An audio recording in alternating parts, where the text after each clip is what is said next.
Halo semuanya, selamat datang di channel saya. Kali ini kita akan ngobrol-ngobrol, berbincang-bincang tentang perbedaan Ramadan dan Lebaran tahun kemarin dengan tahun sekarang.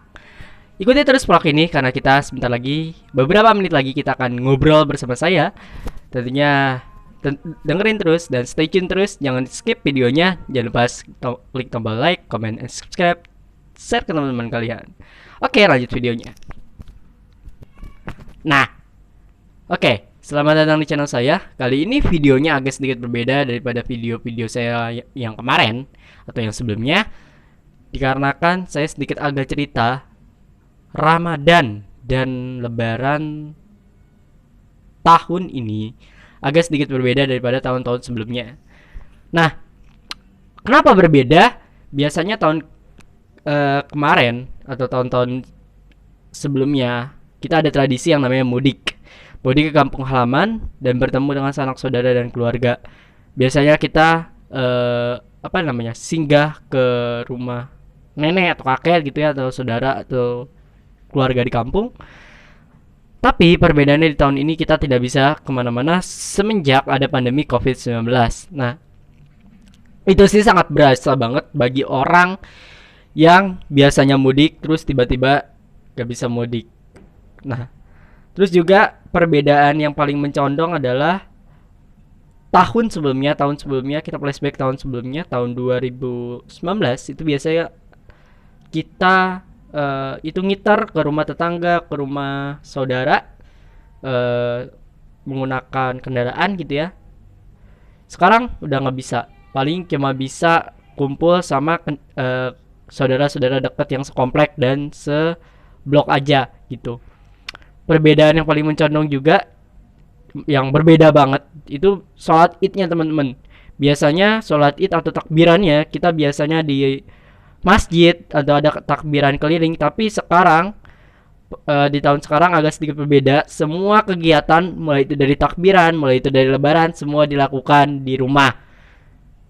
Dan ada peraturan baru juga soal takbiran keliling nih teman-teman. For your information, bahwa semenjak adanya PSBB dan semenjak adanya COVID-19 ini, takbiran keliling dilarang. Tapi pas saya lihat masih aja banyak, khususnya di kompleks saya, yang melakukan takbiran keliling atau takbiran di masjid gitu.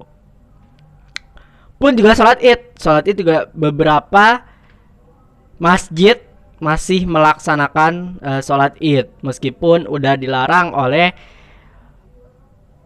pemerintah atau menteri agama terkait hal tersebut. Semuanya sudah dilakukan di rumah saja gitu. Pun yang berbeda dari tahun-tahun sebelumnya, biasanya kita ada silaturahmi, kumpul-kumpul gitu ya di satu, misalkan kita silaturahmi di rumah siapa, nenek misalkan, ya udah semua keluarga besar itu dipanggil di rumah nenek. Biasa kita makan opor bareng, makan makanan bareng, makan kudapan bareng, ngobrol bareng, kemudian digelar satu kursi tikar gitu ya, terus foto-foto, bumerangan, apalagi bumerangan, THR-an. Sekarang semuanya via virtual, via Google Zoom, via Skype atau via Google Duo. Kemudian THR, bagaimana THR?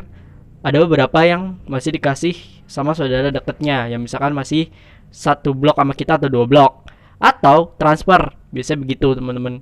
Semenjak adanya COVID-19 ini agak sedikit berbeda sih memang. Kemudian yang paling mencodong teman-teman, biasanya nih nggak lebih dari biasanya jalanan sepi banget karena banyak orang-orang mudik gara-gara lebaran gitu ya. Sebelum lebaran tuh banyak banget orang-orang yang mudik, udah mulai keluar Jakarta. Pun juga kalau kita terawih malam pertama atau hari pertama kita puasa atau tarawih, itu biasa full masjid. Hari kedua masih full, hari ketiga full, tapi menuju ke hari-hari selanjutnya udah mulai berkurang karena mudik, udah mulai berkurang karena ngambil cuti bersama gitu. Tapi sekarang berbalik banyak banget, semua jam cuti itu dimajuin semua. Jadi mulai kapan itu udah mulai masuk. Terus jalanan juga full juga lah, banyak juga yang di dalam kota gitu kalau sekarang full. Tapi kalau untuk mudik semenjak ada PSBB, pasti kalau misalkan kepergok sama yang PSBB pasti disuruh berputar arah. Jadi teman-teman nggak bisa tuh yang namanya mengelak dari aturan PSBB itu, karena semenjak adanya peraturan ini semua yang mengandung dengan mudik itu diputar balik. Jadi teman-teman nggak bisa yang namanya mudik sembarangan gitu. Kecuali emang ada keterangan ingin pulang, ada surat keterangannya. Kalau nggak bisa menunjukkan surat keterangannya dari perumahan kalian atau dari RT RW kalian, nggak bisa keluar masuk Jakarta. Apalagi kalau Jakarta ya, apalagi kalau udah masuk ke zona merah gitu. Koreksi ya teman-teman kalau misalkan ada yang salah di kolom komentar gitu. Itulah teman-teman fungsinya, kita ada yang namanya komentar, kemudian ada yang namanya subscribe. Nah, jadi teman-teman bisa yang namanya subscribe, terus komentar, kasih usulan, terus kita juga briefing bersama di sini, kita berbincang, ngobrol, discussion tentang materi-materi yang berkaitan dengan di vlog ini, atau ada masukan-masukan yang menarik dari vlog ini. Itu sih teman-teman yang paling berasa banget. Terus juga tahun lalu biasanya saya bisa mudik ke kampung halaman di Bandung, Jawa Barat. Tapi semenjak adanya COVID-19, saya tidak bisa mudik. Semuanya sudah semua sudah saya lakukan via WhatsApp. Jadi saya telepon saudara saya satu-satu siapa aja yang di sana. Kemudian nanyain kabar, terus ngucapin selamat Idul Fitri, paling begitu, teman-teman. Paling ya kalau kita PSBB ini udah kelar, kalau misalkan pandemik udah kelar, baru deh kita yang namanya bisa mudik. Meskipun ada high season yang lain gitu selain yang namanya Idul Fitri atau Idul Adha atau misalkan tahun baru. Mudah-mudahan aja teman-teman di high season berikutnya kita masih bisa berkumpul dengan keluarga, masih bisa balik ke kampung halaman gitu. Karena biar gimana pun juga pasti yang namanya orang-orang di kampung halaman itu kangen banget sama kita, teman-teman. Pasti kangen tuh, nenek kakek kita pasti kangen sama kita karena pasti ya itu banyak banget hal yang dikangenin dari keluarga gitu loh. Apalagi masakan kampung, apalagi misalkan di kampung kalian ada takbiran keliling atau misalkan ada pawai obor. Biasanya tahun-tahun kemarin atau tahun-tahun biasanya ada pawai obor, bangunin orang sahur. Sekarang nggak bisa gitu loh.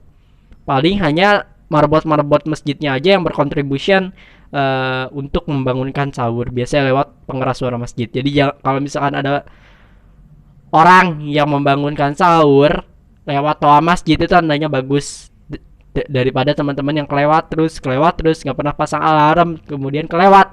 Nah itulah fungsinya orang-orang membangunkan sahur lewat toa gitu ya. Jadi jangan marah-marah kalau misalkan toa masjid berisik tiap pagi bangunin sahur, padahal itu niatannya buat orang-orang yang nggak punya alarm, jadi punya disclaimer sendiri, udah punya pendahuluan sendiri gitu loh dari marbot masjid atau musola kalian gitu. Oke. Ngomong-ngomong, saya pengen ngucapin minal aizin wal faizin, mohon maaf lahir dan batin.